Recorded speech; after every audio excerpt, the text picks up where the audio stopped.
Hello, this is Pastor Matthew Woods from Grace Lutheran Church in New Albany, Indiana, and this is the weekly devotion for March 13th, 2023. Today's title, Serving, Highlighting Jesus. Now, we all know what a highlighter does.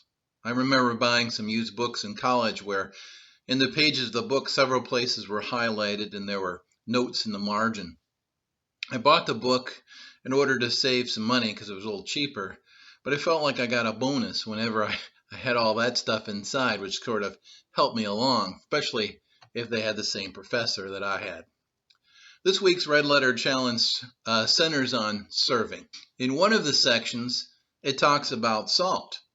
Now, the job of salt is not to be the center of attention, but to highlight the food that it's sprinkled upon.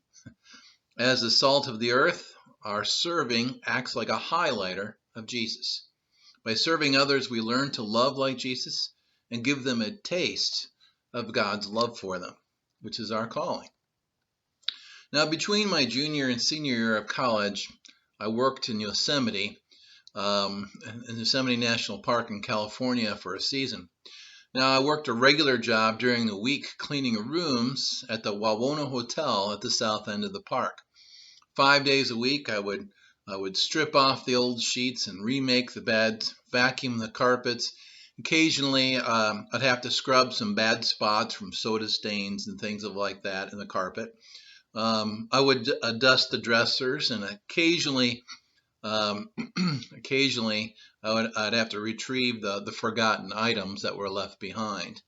Now, this is amazing, by the way, because you're talking about a guy that didn't make his bed and didn't clean his room very well at that time. And so it's sort of ironic. My mom blew her mind. Anyway, then of course I had to scrub down the bathroom, which is not always a favorite.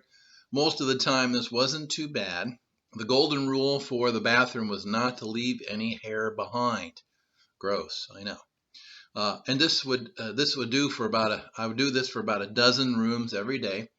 And I thought of myself was very efficient at it, frankly. I did them fairly quickly. And this meant that at least once a week I would be called upon to help a fellow worker because he or she was either lazy or too slow that day or whatever the case was. But we'd go help them out. We had to be done by 3 o'clock, which was the check-in time. And so that clock was always running, was always ticking on us.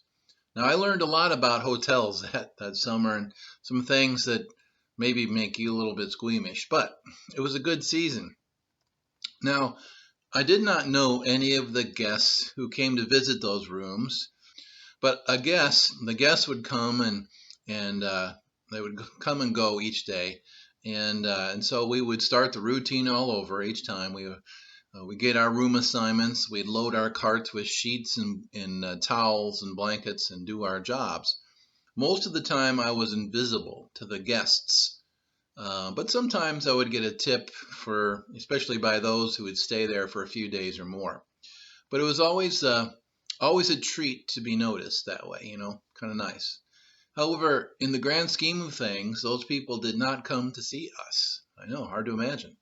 All that mattered to them was that the room was clean and comfortable. My job, in a sense, was to make the hotel look good, to highlight the hotel. Now, I've always imagined that this is what it means to be salt, to highlight the other. Okay, so this week's assignment on serving draws our attention to passages like Luke 5, where the disciples catch the fish. Because you say so, I will put down the nets on that side of the water. Big catch. Discovering the blessings of serving others, as Jesus did in Philippians 2. Very important. The Good Samaritan of Luke chapter 10. Like a good neighbor, the Samaritan is there, and no strings attached. But my favorite choice, really, in this entire segment is Mark chapter 2, verses 1 through 12. Now, Mark chapter 2, verses 1 through 12, Jesus returns to Capernaum, and people are pretty excited about that, so they all flock to where he is. And the people crowd around the house, and it's so full that you can't see through the doors or window. People just gathered around this place. 4 men out of this scene, 4 men wander up carrying a paralytic on a mat. And we see the crowd. They see the crowd, and immediately go into problem-solving mode, and I admire these guys. Since they couldn't get through the door and the people weren't about to let them pass through, they decided to make their own way in. Nothing was going to stop them. They muscled their friend to the rooftop, began to dig through, hammering away, chipping away at the mud and sticks that made up those roofs.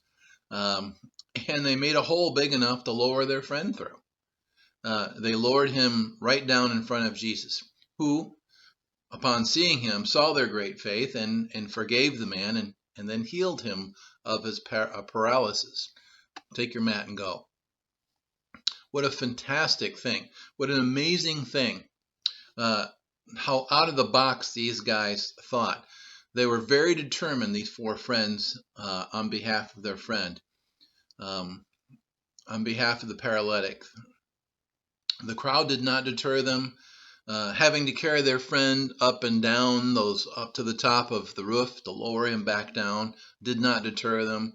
Having to cut a hole in the roof didn't slow them down either. They did not stop until they reached their goal. Now, these four friends, I would say, are the salt.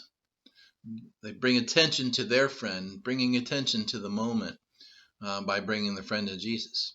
No complaints, no fuss about how hard it was. It was all about getting their friend to Jesus.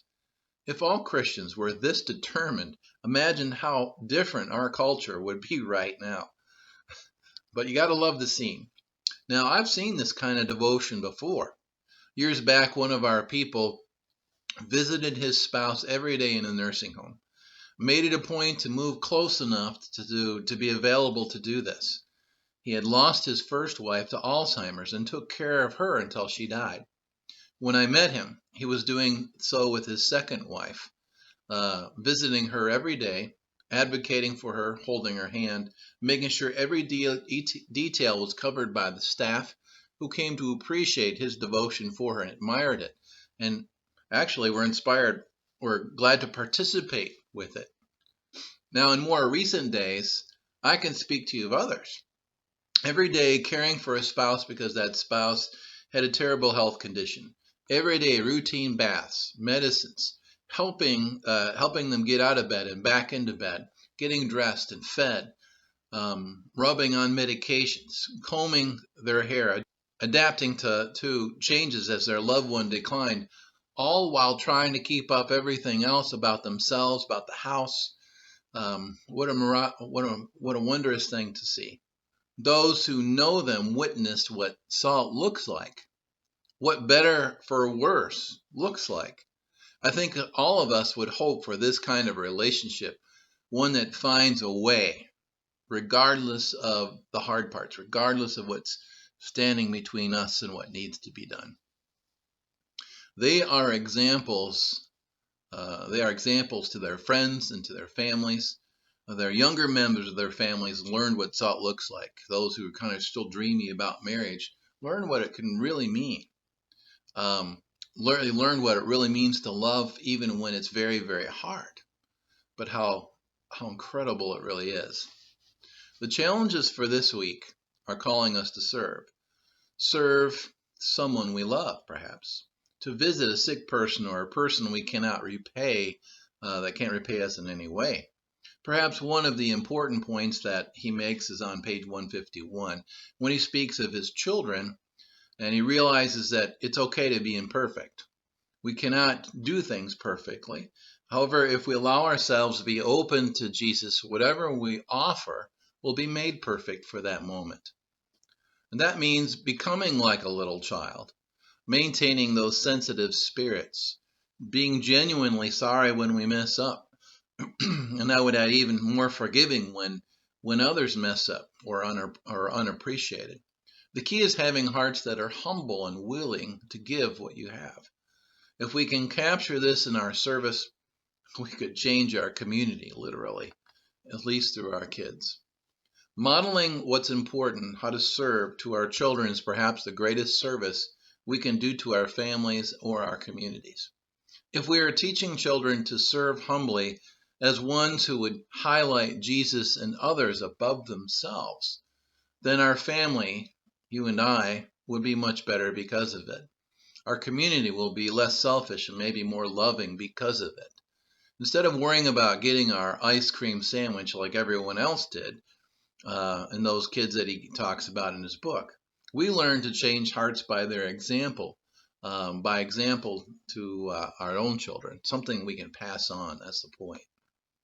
I think this is the biggest challenge right here of this entire section, teaching our children to be godly people and godly examples in their service to others, and to be as determined about it as those devoted friends who carried and lowered the paralytic on the mat through the roof.